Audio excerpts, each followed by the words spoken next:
Hello, everyone. Good afternoon to all of you, and thank you for joining us here at CARIAD. Wonderful to see so many faces. Now, everyone, my name is Yasmin, and we're about to witness the very last expert talk of the day. But not only that, this is our very last live expert talk, because after that, we're going to be airing pre-recordings, all right? So to us here at CARIAD, this is a very special moment. And if you would like to support us, we would like to invite all of you to be our guests. Then let me just say, COVID has made our lives very hard here on stage because all we see is this, right? So if you feel like it, you can do us here on stage a huge favor by doing this right here. You can do it a lot more elegantly than I just did, but the point is, take one step closer and come a bit closer to us just so we can see at least your beautiful eyes here on stage. And we will have a Q&A session at the end of the talk, and then we can actually see who we're speaking to. All right, thank you. Thank you for the effort, guys. And hello to everyone at home as well. Thank you for joining our live stream, for tuning into our last expert talk of the day here at CARIAD. We're coming to you live from IAA in Munich. All right, now have any of you actually been around for one of our previous talks here at the booth? Just give me a sign. Or is today your first day at IAA? It's your first day, okay. Then let me just tell you, whatever you've missed out on, you can actually have a look at that. We have all of that content on demand on our landing page.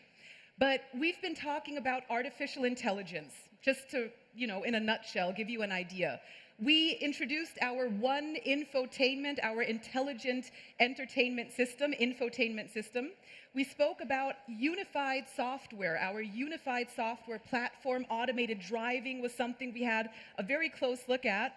And what we would like to do now, during these next about 15 minutes with our expert, is have a closer look at code and software. And we would like to ask the question, 5 ways how code will move people. So the question is, how will code move people? Why is software so important for the way we experience our vehicles? All right?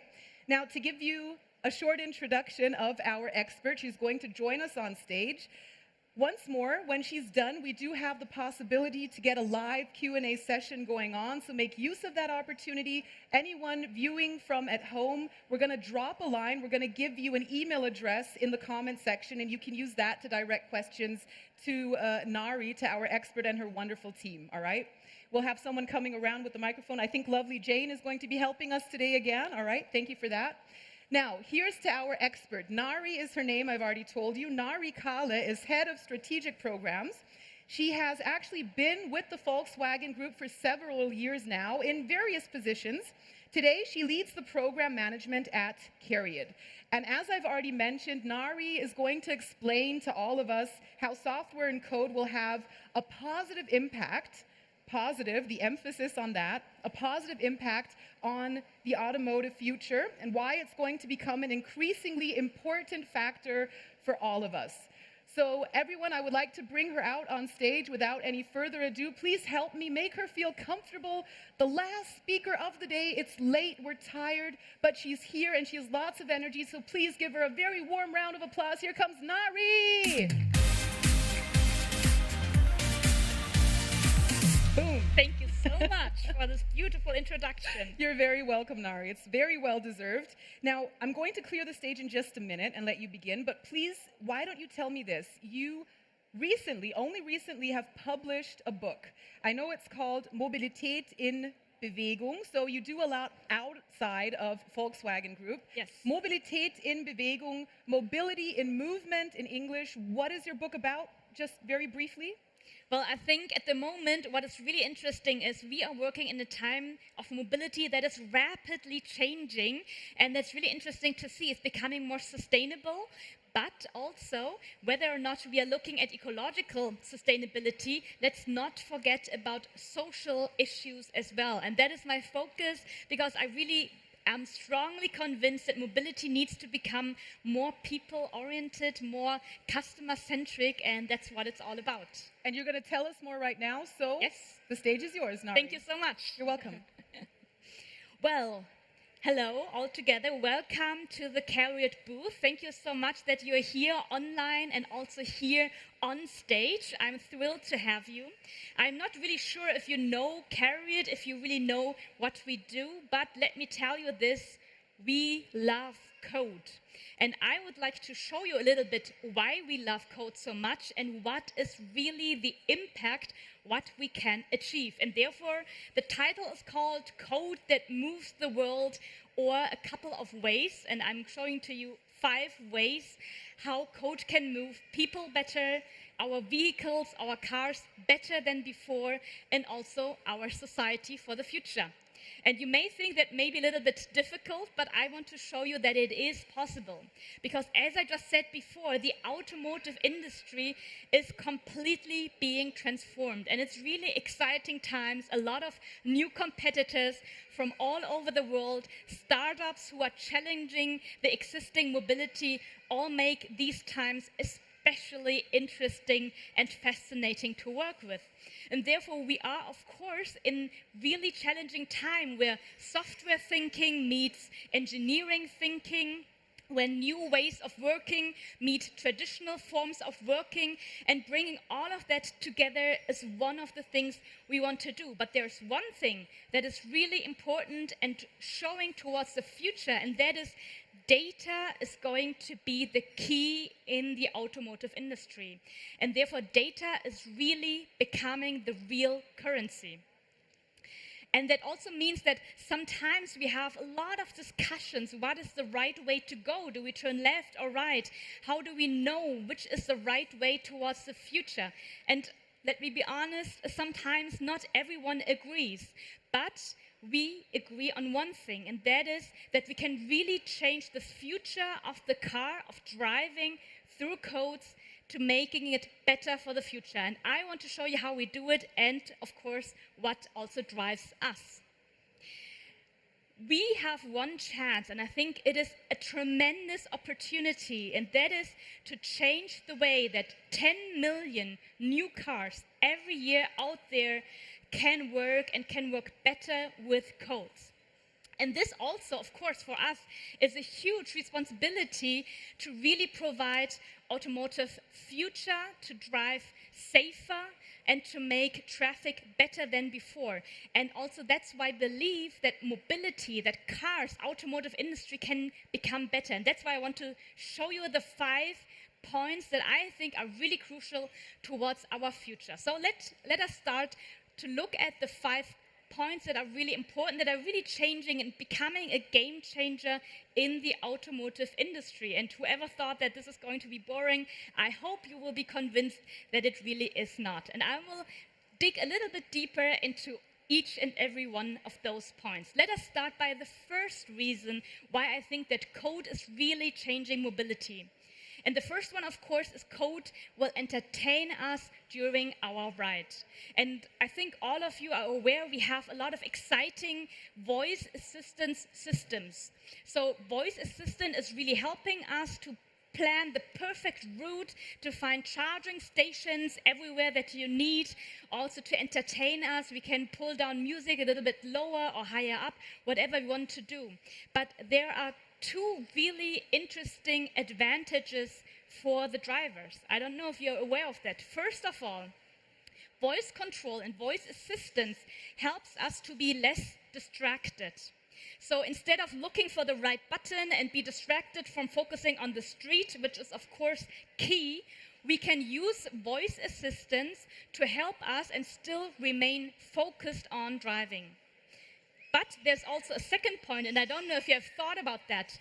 By using voice assistance, we are able to reduce about 50% of all buttons in the cockpit, therefore making it cleaner, making it nicer, and also saving space. And I think that is quite interesting. And therefore, with voice control, it is quite an important asset for us because we can learn our customers better. We can understand what really drives them. What can we do to really provide the best entertainment, but also the best help? So that was the first reason how I believe that code is really changing the way to go. The second point is also, and I think that's also quite clear, but I'm not sure if you've really thought about that yet, is code will make traffic safer for everyone.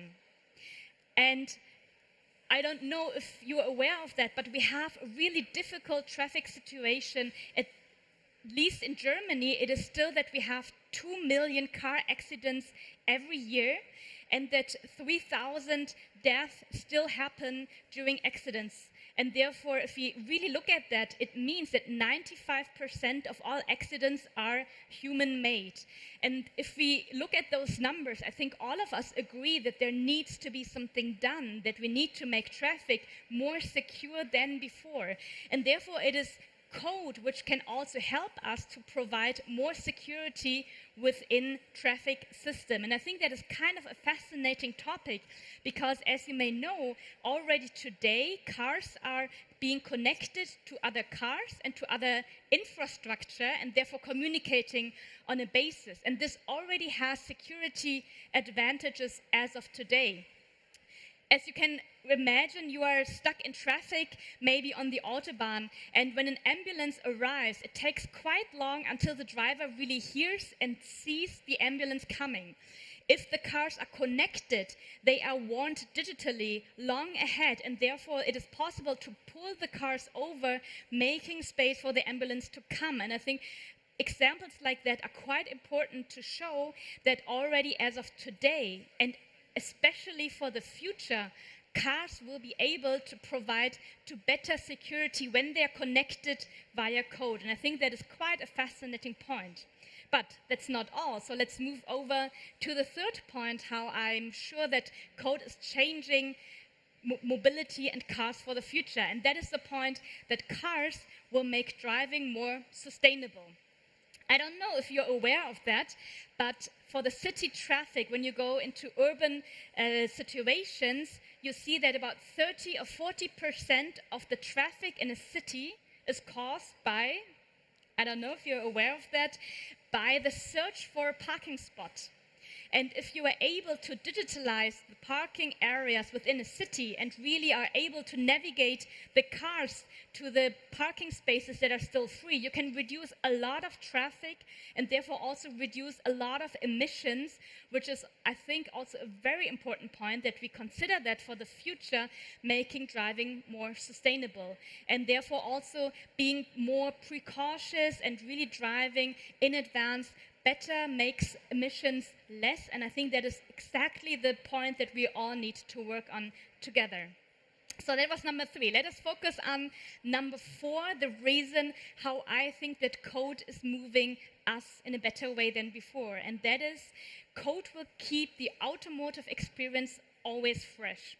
And you probably all know that from your smartphones being updated regularly. Also, you can probably imagine quite well that we also will need to update our cars in the future, and we already started doing that. So we have over-the-air updates, and that is quite crucial because, of course, we always need to make sure that the software is at its best state, and therefore we need the updates.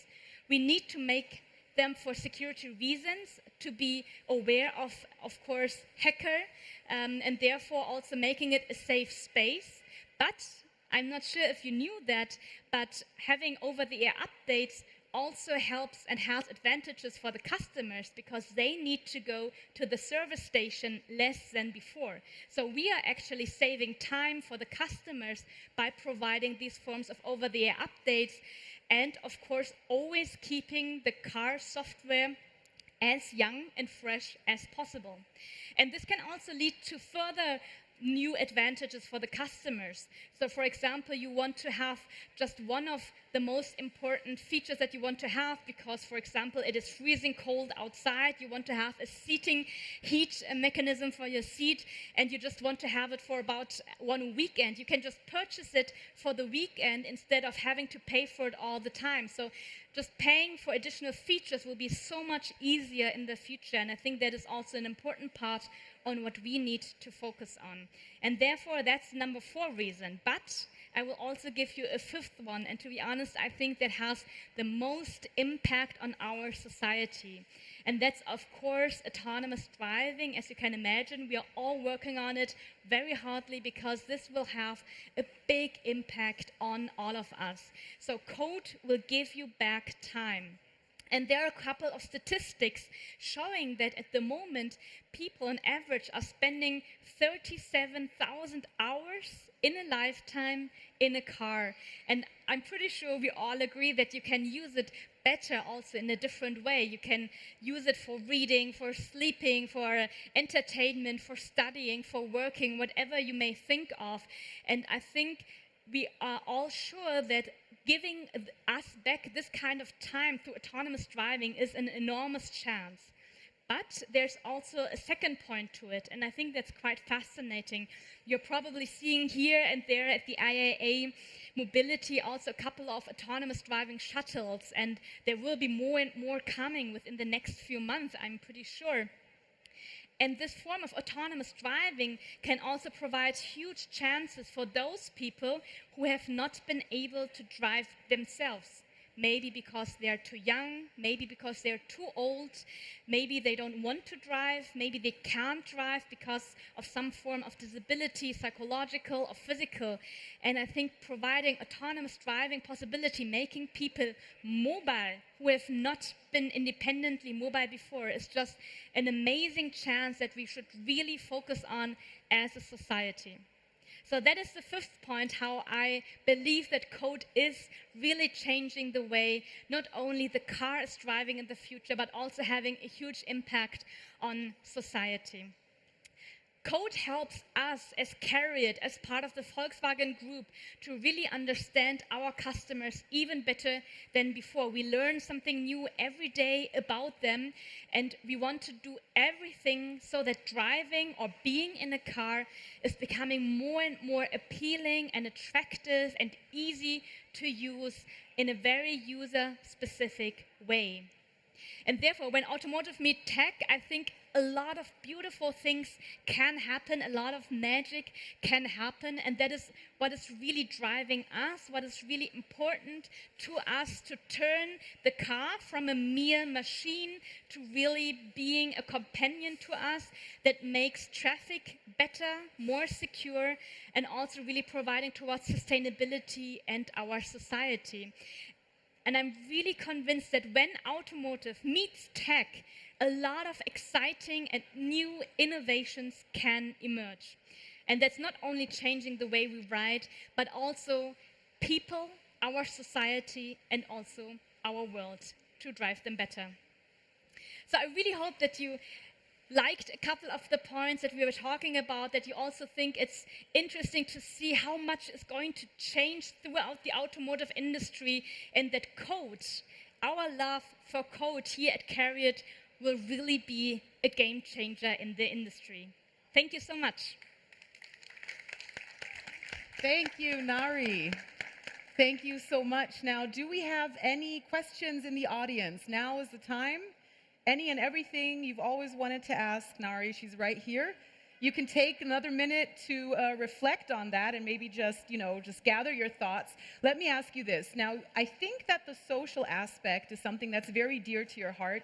What would you say, or what is your personal favorite when it comes to things that software is going to make possible to mobility in the future?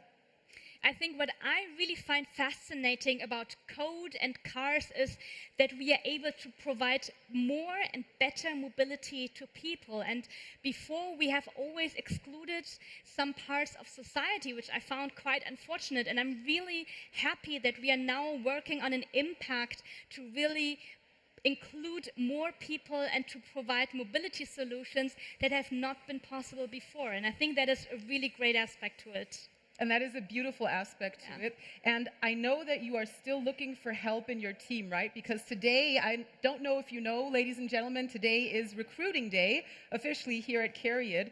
So just to send out an appel, are you still looking for talents, for smart people for your team? Oh, definitely. So we're really looking forward to anyone who also loves code the way we do, who's passionate about changing and maybe even revolutionizing automotive industry, who wants to work with us. We'd be thrilled to hear from you all. So do we have any questions in the audience? Let me take another look. If you have right over here, the gentleman in the front. Thank you, Jane. Speaking about autonomous driving, obviously a lot of processing power will be needed, and a lot of that will be happening in the car itself. But I guess some of the processing power will happen on servers, and there will be some connection needed. We're speaking about 5G, etc. If this connection breaks down, how are the solutions that are possible? Well, right now we are working on level 3, and there's just a new law in Germany, which I'm especially proud of, even though I had nothing to do with it, but it allows level 4 driving, which means that we can really use autonomous driving, but, and this is quite important, it is only allowed in a way that someone regarding security is always able to act in case of emergency, and I think we need that. So we have a lot of new test possibilities in the next year in Germany, and therefore I'm quite convinced that we will see a lot of autonomous driving in the next year, but there's always a person in charge who does not need to be in the car, but he needs to be there, or she, to really be able to grab in case of emergency. And I think that is the part that is really a good step towards full autonomous driving in the future. Hi, I have also... All right, we have our next question. So maybe you can check once more if the microphone is on. Test. There we go. Okay. Thank you.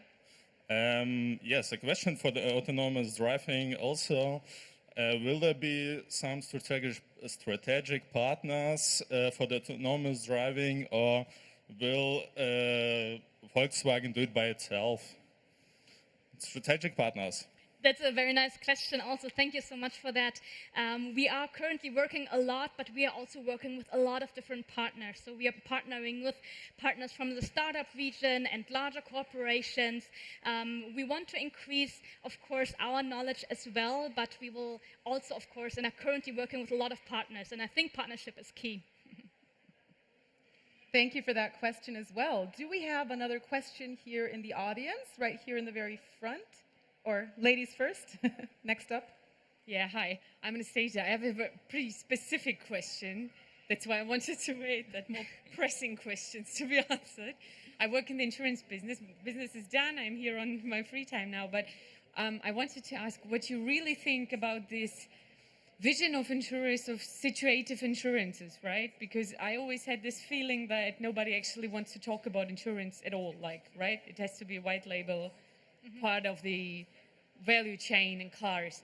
But imagine that we had this case discussed today with Porsche, that you sit down in your car and it recognizes that it's not you. Yeah. And it says, whoa, who's that? Is that your daughter, your girlfriend? I don't know. Do you want to include her? Because if she crashes your car, it's not insured.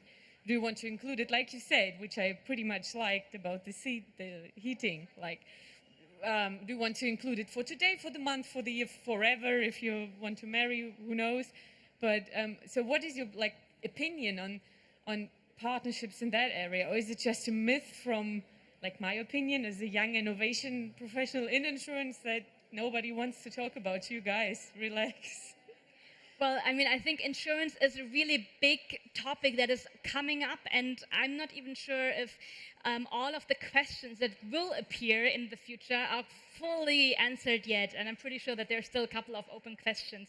Insurance will be an interesting question, but there are also a lot of new forms of revenue models, of business cases, of bringing people onto the autonomous driving, and I'm pretty excited to be able to work on a lot of things like that together, but I think it needs a lot of common solutions to really be able to answer that. But maybe we can also talk a little bit more about that here in the afterwards, yeah? Yeah, perfect. That goes for all other, perhaps, specific questions. If you have any, then feel free to stick around. Nari will be at the booth for a few more minutes, so you can feel free to engage in a conversation. I just invited everyone to have Perfect. I hope you really have time. Okay, I hope you brought some time. I'm here. I'm happy with anyone. Well, yeah? now you have to be here. And now I would like to ask for the next question. The gentleman in the front had one, I think. Thank you. Hi, thank you. I have a question regarding the software updates in car. So how are you planning on handling the gap between the people who would like to have very frequent updates, like especially technology enthusiasts, younger audiences, and other people who would rather like their car to not change forever, so to be like they just purchased it? How are you planning to do that? Well, that's also a very smart question, to be honest, because of course you need to have the updates that are crucial for the car, for the software to work, for security reasons, and those are definitely the ones that need to be done, whether or not you want to. But I mean, I hope that I was able to show you a couple of advantages for the customers as well. But then we will, of course, also have features that are more individual, more personalized, and I think those are the ones for the tech enthusiasts who are able to really take them over. And I think that will be quite great to be able to personalize your car more and more in the future, to be honest. Maybe there'll be a mode called stability. That means we try to change basically nothing in the driver's experience, if that's what, you're looking. I know my mom would take that one. So maybe that's what some people are looking for, right? Yeah, definitely. But still, we need to make sure that the car is always secure, and therefore that updates, for example, that really need to be done, that they need to be done. Of course, right. Yeah. Thank you, Nari. Did that answer the question? Okay. Thank you for that question. Do we have any questions left right over here? Thank you. Hello, good day. Hi. I have a general question. So concerning the style of the cars that are currently published, I think there are a large number of people that like the general look of a car like it used to be. So my question would be, why is it that the style of the new cars is always the same and just futuristic, but don't you rather want them to be good looking? Sorry. Okay, that's also a It's a good beautiful question, but it's very biased, and Nari is not a designer, but maybe you have an opinion. I'm sorry, I really am not able to answer that because, I mean, design is so subjective for everyone. I'm really sad that you're not so happy about the new designs, but I hope that we will have more various design in the future and that we can also convince you of that, but sorry to hear that. No problem, thank you. But we have other members from the team. Perhaps one of them would like to answer. That'd be All right. perfect. Thank you. Do we have any other questions from the audience? Any questions related to code and software? Right over here in the very front. Thank you. Hello, good day. I was wondering, for your company, you're trying to build out like an operating system. So is this in the future will like open for like third-party features or like something like nowadays cell phones, like they have an app store, you can install new feature, whatever the owner wants, or planning on only for the companies? Well, first of all, I mean, we are, of course, focusing on the Volkswagen Group and all the brands there, from Audi, Porsche, Volkswagen, but it is a plan to be able to open it in the future for also third parties, and I think that's quite the right way to go. Great. Thank you so much. Thank I you for will that be question. here. And thank you so much, Nari. Nari is going to be sticking around here at the booth. If you have any questions, maybe you'd like to have a one-on-one conversation with her, she'll be around. Thank you so much, Nari. And My I do have a pleasure. bit more information, but Nari, ladies and gentlemen, Thank thank you. So, since a lot of you were saying this is your first time here at our booth here at IAA, you did miss out on some of our very interesting expert talks. So if you'd like to have a look, we will be airing them tomorrow and the day after. So this was actually our last live expert talk. The rest of them will be the pre-recorded talks that we've been having throughout this entire week. So if you come by tomorrow, if you swing by on Sunday, then you'll be able to see them. They'll be running right here on our wide screen. So enjoy those. And of course, anyone who is tuning in online, you can simply use the landing page. We do have all of these talks on demand in at least one version for you there, all right? So thank you so much for joining us here at IAA, and thank you to everyone, and enjoy the rest of your stay here in Munich. Thank you. Thank you.